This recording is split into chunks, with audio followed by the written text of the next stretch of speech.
السلام علیکم ورحمۃ اللہ وبرکاتہ۔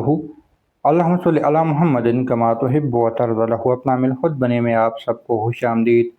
فیض البحر کے سلسلہ وار سیریز کی ایک اور ویڈیو میں آپ سب کو ایک بار پھر سے خوش آمدید۔ آج جو ہمارا عمل ہے وہ ہے وَسَخَّرَتِ الْمُلْكَ وَالْمَلَكُوتِ لِنَبِيٍّ، اور اس کا ترجمہ بنتا ہے اور تو نے ملک اور ملکوت کو ہمارے نبی صلی اللہ علیہ وآلہ وسلم کے لیے مسخر کیا ہے۔ اس کی حیثیت ملک کی فلاح و بہبود اور عالم ملکوت سے افادہ حاصل کرنے کے لیے یہ نقش بہت ہی فائدہ مند ہے۔ ایک ہے عالم جبروت، ایک ہے عالم لاہوت، ایک ہے عالم ملکوت۔ یہ علوم ہے، اور اس علوم پہ میں پہلے زبانی بات کرتا تھا، ویسے بتاتا کہ الحمدللہ رب العالمین ہے، الرحمن الرحیم ہے، مالک یوم الدین ہے۔ تو اسی طرح کشف الصدور ہے، کشف القبور ہے، اور اسی طرح ایک عالم ہے عالم ملکوت۔ تو آج ہم انشاءاللہ تعالی عالم ملکوت سے فائدہ اور عالم ملکوت میں جانے کا راستہ یا راز جاننے کی بھی کوشش کریں گے۔ لیکن اگر اس چینل پر نئے ہو اور چینل کو سبسکرائب نہیں کی اور پہلی بار ویڈیو دیکھ رہے ہو تو سبسکرائب کرنے کے بعد آپ لوگ لائک ویڈیو کو ضرور کیا کریں۔ کوئی سوال ہے کمنٹ سیکشن میں اس کو بھی لکھ سکتے ہیں۔ عالم ملکوت، سب سے پہلے ملک کی فلاح و بہبود کے لیے۔ ملک سے مراد صرف ملک نہیں ہے کہ ہمارا ملک ہے، ہمارا شہر ہے، نہیں۔ آپ جس چیز پہ حاکم ہو وہ آپ کا گھر ہے، آپ کی بہو ہے، آپ کی بیوی ہیں، آپ کے بچے ہیں، آپ کی ماں ہے، آپ کے باپ ہے۔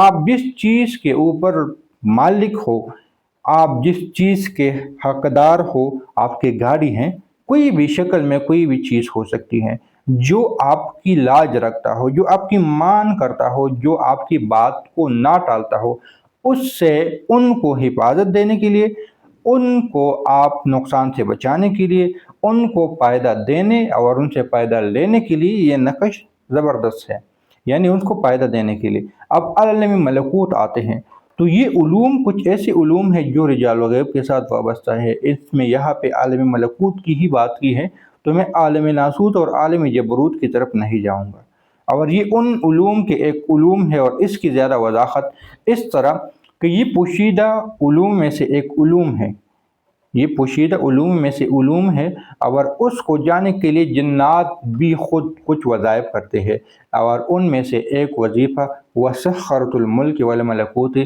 لِنَبِيٍّ۔ تو اس عمل کے دو طریقے میں آپ لوگوں کے سامنے رکھ دیتا ہوں۔ ایک تو یہ کہ تعویذ سے ہی آپ لوگ فائدہ اٹھا سکتے ہیں۔ تعویذ کی چال یہ ہے، اچھی چال سے آپ لوگوں نے لکھ دینا ہے، اور یہاں پہ کوئی بھی جو مقصد میں نے لکھا ہے تو یہاں پہ عالم ملکوت میں جانے کا راستہ کھل جائے، آپ لوگ یہ بھی لکھ سکتے ہیں، یا آپ لوگ اس تعویذ کے اس عمل کو جو کس کی تعداد بنتی ہے اس کی تعداد کے برابر آپ لوگ اس کو پڑھ لیں۔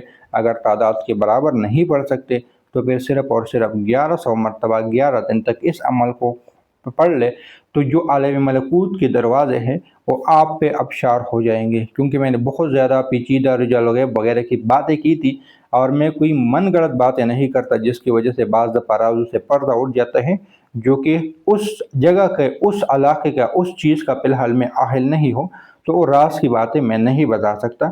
کیونکہ اگر جو پردے، جو نظام اللہ کے ہاتھوں میں ہے، اس کو اگر عام بندہ بیان کر لیتا ہے تو کچھ چیز ایسی ہوتی ہے جس کو نہ بولنا ہی بہتر ہوتا ہے۔ تو یہاں تک کہ آپ لوگ 11 دن اگر اس عمل کو کر لو گے تو عالم ملکوت کی جو راستے ہیں وہ انشاءاللہ تعالی آپ کے اوپر کھولنا شروع ہو جائیں گے۔ اس کا جو راستے جانے کا راستہ ہے آپ اس سے وابستہ ہو جاؤ گے، یا اگر آپ عالم ملکوت میں جانے کے خواہش مند ہو، اس کو دیکھنے، اس کی سیر، اس کی لطف اندوز لینا کی خواہش مند ہو، تو پھر آپ اس عمل کو صرف زندگی میں ایک بار کر کے دیکھ لیں۔ امید ہے کہ آپ کو اس سے کوئی نہ کوئی سیکھنے کو ملے گا۔ تو ملتے ہیں نئی ویڈیو کے ساتھ، دعاؤں میں یاد رکھیں۔ اللہ حافظ۔